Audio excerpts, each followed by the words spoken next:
हमारे पास पहले ना चावल भी बचता नहीं रहा, धान वान भी कम होता रहा। बहुत तकलीफ़ था हम लोग को खाना पीना में, नहीं मिलता था चावल, खरीद के खाते थे।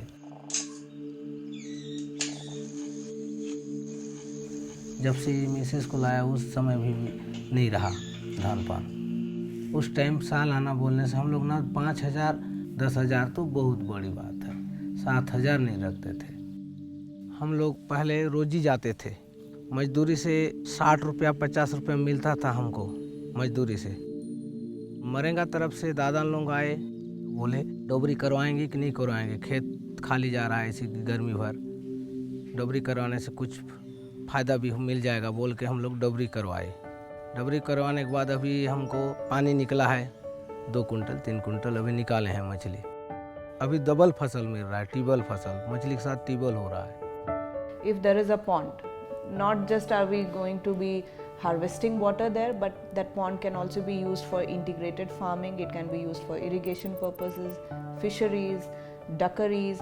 So these kind of activities are being introduced through BRLF via NREGA schemes. मरेगा तरफ भी रोज ही नहीं जाते थे, वो सीख गए। और उसके बाद में तालाब भी नहीं रहा, वो भी सीख गए। मछली पालने का भी नेटवर्क सीख गए, दाना कैसे देना है, कैसे बढ़ाना है, कैसे जाल चलाना है, वो सब सीख गए। बच्चे मन को भी पढ़ा रहे हैं, नहीं तो हम नहीं पढ़ पाए, पैसा नहीं रहा। गुनो 5 परिवार पाल रहा हूँ मैं भी।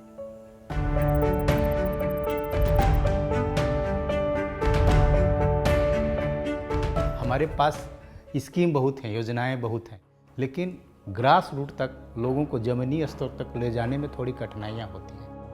BRLF डेफिनेटली बहुत बड़ा role, kind of bridge, kind of connecting link का रोल किया है। वो क्या किया है कि हमारे उनके बीच को गैप को कम किया है। वो एक प्लेटफॉर्म दिया है हमारे पास ताकि हम लोग उनको सपोर्ट कर सकें।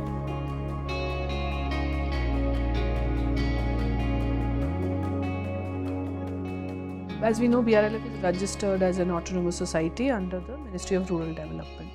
That itself gives it a very unique position to look at 3 sides. Maybe look at the government, engage with the communities, and engage with donors. So you can design models on paper, but the ability to give it that form and shape, a lot of confidence comes from the way BRLF is created, structured, and managed.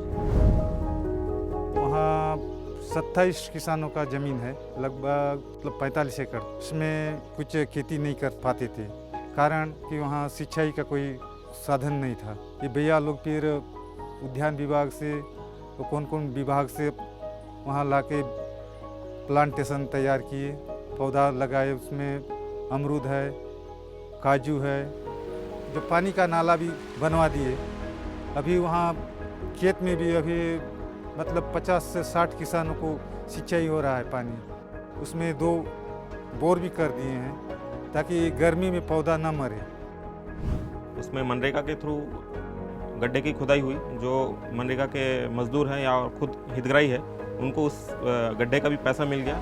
और जब हम horticulture विभाग से उनको पौधा दिलवाए तो वो भी फ्री ऑफ कॉस्ट उनको मिला। और फेंसिंग की सुविधा भी 18 हेक्टेयर में हो चुकी है, तो वो एक्चुअली एकदम पूरा फ्री ऑफ कॉस्ट है। और आगे का इनकम उनका देखते हैं तो 1 एकड़ में कम से कम 1 लाख रुपए वो इनकम कमा सकेगा।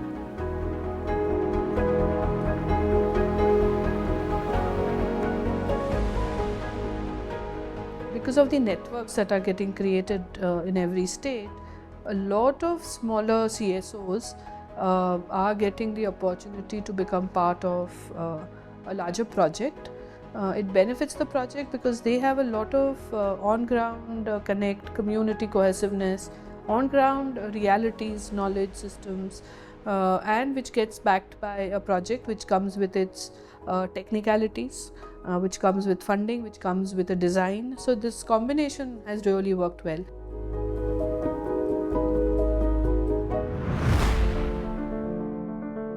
हमारे पास पानी का कोई स्रोत नहीं था, ज़मीन तो था लेकिन हम लोग उसमें उपयोग नहीं कर पाते थे। ये बंजर टाइप का था, हमें जो भी चाहिए वो बाज़ार से था, उतना पैसा हमारे पास नहीं हो पाते थे। तो भैया लोग के मदद से और दीदी लोग के मदद से हम लोग वो सोलर पैनल लगाया और ज़मीन को समतली कराया। हम लोग घर में दाल तो बहुत कम खाते थे कि पैसा उतना नहीं होने के कारण हमारे आज स्वयं का 2-3 प्रकार का दाल हो जाता है। मछली भी हम अपने डबरी से ले लेते हैं। मैं 20 से 30, 40 से 50 से करते करते अब मैं 100-200 मुर्गी रख के अपना आमदनी बढ़ा रही हूँ और अपने बच्चे के, घर के, हर चीज़ का ऐसे लग रहा है अभी मेरे को कि मैं अपने खुद के पैर में खड़े हो गई हूँ। हर दिन मैं 2 से 4 किलो मुर्गी बेच रही हूँ। मैं अपने पैसा से अभी खुद के लिए स्कूटी भी ले ली। उससे बस ज़्यादा खुश लग रहे हैं कि भैया लोग मेरे को कुछ ऐसे सिखाया कि आज मेरे पास खुद के पास एक बाइक होगी अच्छा से। आज अपने पैसा से जो भी मुझे खरीदना पड़ रहा है वो मैं किसी को बिना पूछे अपने मन से हर चीज़ अपना सपना पूरा कर रही हूँ, चाहे साड़ी हो, सोना हो, चांदी हो, और मेरे बच्चे के जो भी लग रहा है उसका पूरा कमी पूरा कर रही हूँ।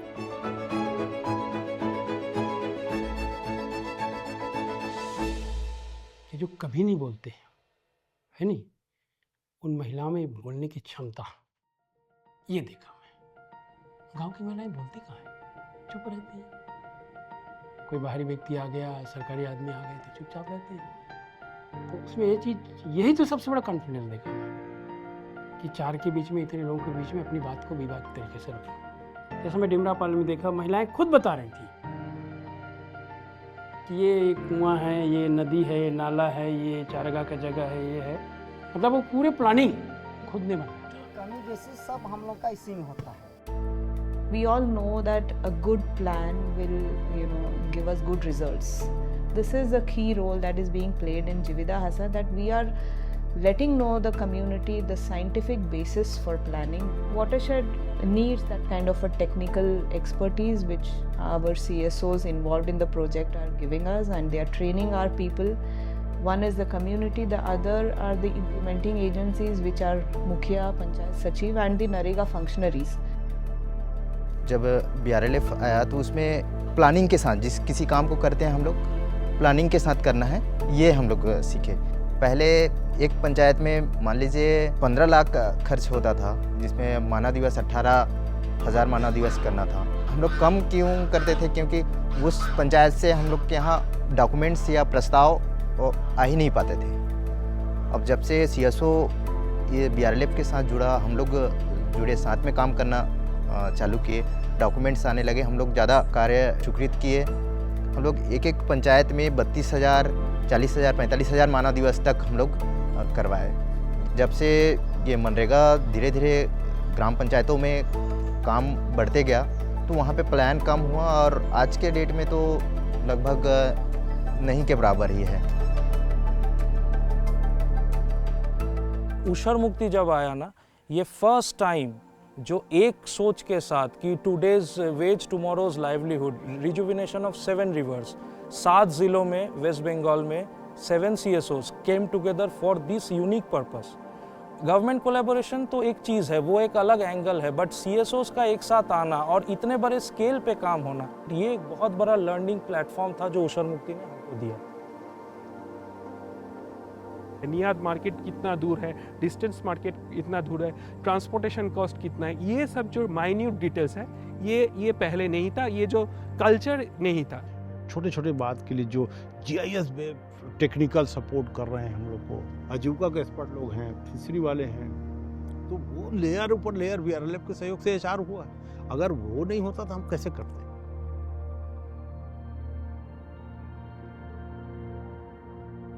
मते ग्रुप रे मिसिया पाई प्रथमे बहुत डर लागुथला, कोन पाई ना समस्याटा होची, मते पैसा देवा पाई भी बहुत असुविधा होथला।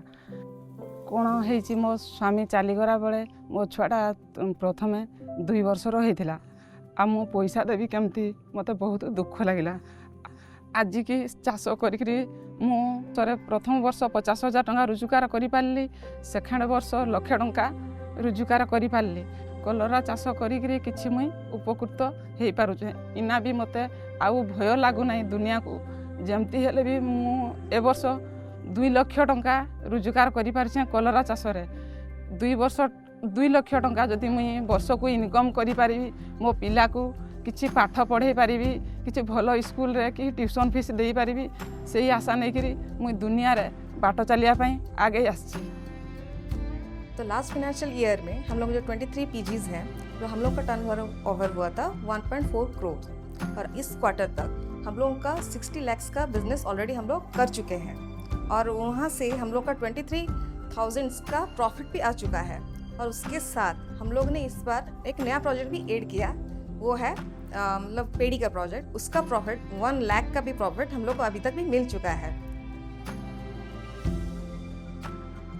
मैं ये कह सकता हूँ कि जो BRLF ने जो 10 साल जो फील्ड में काम किया है और जो अभी तक का जो अनुभव है, मुझे लगता है कि BRLF आने वाले समय में जो भारत में जो आदिवासी समाज है, जो आदिवासी आत्मनिर्भर आदिवासी समाज की तरफ जो BRLF का एक बहुत बड़ा योगदान उसमें हो सकता है। और BRLF ने जिस भी तरीके से जो भी काम किया है अभी तक, जो स्टेट पार्टनरशिप के अंदर में सिविल सोसाइटी और पार्टनरशिप को बिल्ड किया है, ये अपने आप में एक अनूठा उदाहरण है। और इसको मुझे लगता है कि बाकी जितने भी लोग हैं, बाकी जितने भी स्टेक होल्डर्स हैं, अगर इस मॉडल को वो समझ करके अगर BRLF के साथ में चलते हैं तो हम बहुत अच्छे तरीके से जो राज्य सरकारों की जो मंशा है, जो केंद्र सरकार की मंशा है कि आदिवासी समाज को आगे लेके आना है, उनके विकास को करना है, उनके विकास को सस्टेनेबल विकास की बात करना है, उसमें हम लोग ज़रूर ही इसमें अचीवमेंट पा पाएंगे।